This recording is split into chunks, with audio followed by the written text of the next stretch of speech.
why we need a guy who knows the run game as well as anyone. Falcons fullback Ovie Mughelli is a former Pro Bowler. He knows what it takes to be successful in the run game, and he's with us now.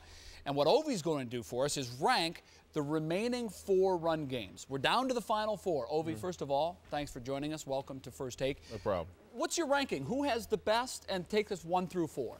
Start from the best? Yeah, you can. Well, start from the bottom up. We'll create drama. Bottom up, I have to say the Chargers, then the Giants, the Packers, and unfortunately the Patriots. I don't want to drink the Kool-Aid, but the Patriots. Yeah, well, they seem to be doing everything right these days. You have the Chargers 4. I'm assuming that's because LT is dinged up. Exactly. And LT says he's going to come back, but being a player and knowing that you try to mask injury, no one's ever going to say that I'm not coming back, I'm too hurt, I can't make it. You know, even T.O. is going to try to come back if they can. Yeah. And him rubbing that knee shows me that it might be a little bigger than it is. You think it's worse than it is, huh? Yeah, I think so. All right, at 3 you have the Giants, who have been, if nothing else, effective on the ground, much more so than most people thought they would have been, losing Tiki Barber. Why are they 3?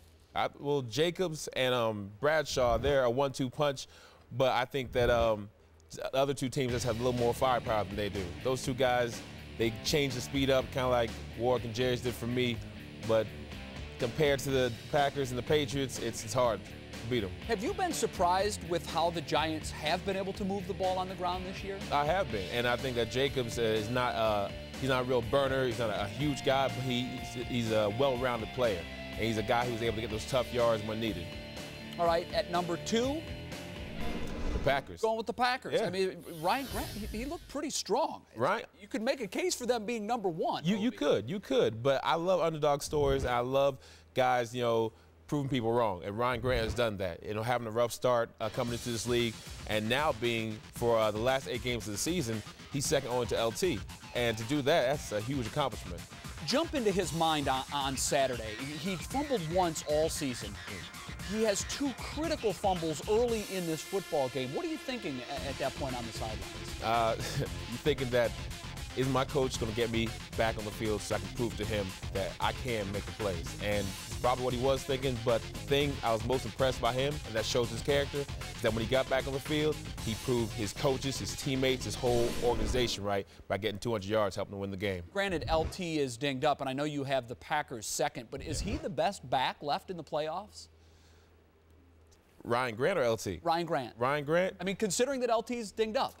No, I think my number 1 team is. Okay, take us through your Patriots. I am not drinking the Kool-Aid, but Lawrence Maroney is one of the best backs out there. He reminds me of Steven Jackson. You know, they both got hair like the Predator, and he runs like his hair's on fire. You know, then when he gets out there, he just has no regard for his body. He has no regard for anybody else. He's just trying to make those plays and get touchdowns. This is a team, though, Ovie, whose running game seems to be the short passing game. Exactly.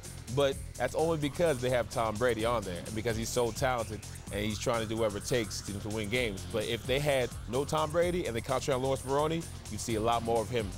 Of all the backs remaining, you could block for one of them. Who do you want to block for?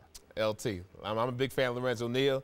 It sucks that he's hurt right now, but I think that him and LT have a great relationship, and they just make things happen. Looks like almost poetry in motion. All right. Well, they say you have to run the ball to be able to win in the playoffs. Certainly the Patriots can do everything else. We will see. Ovie Mughelli, thank you very much. Thank you. Appreciate it. For more NFL news now, we pass it over to Dana. In the NFL, Saturday belonged to the favorites, Sunday the underdogs. Here was some of the banner material coming out of the divisional playoffs, our Cover 2 team. Bob Glauber of New York Newsday and Mark Cannizzaro of the New York Post. Guys, speak better than I just did. Bob, start off talking about Steve Spagnuolo. He's got to be looking good to some teams right now. You know, he is looking good to some teams, Dana, but there is a chance that the Giants are going to be able to retain their beloved defensive coordinator. Now, you know, he was really ticketed to go to Atlanta, but that was when Tom Heckert, the Eagles general manager, was the #1 choice as the new general manager in Atlanta. That's not going to happen.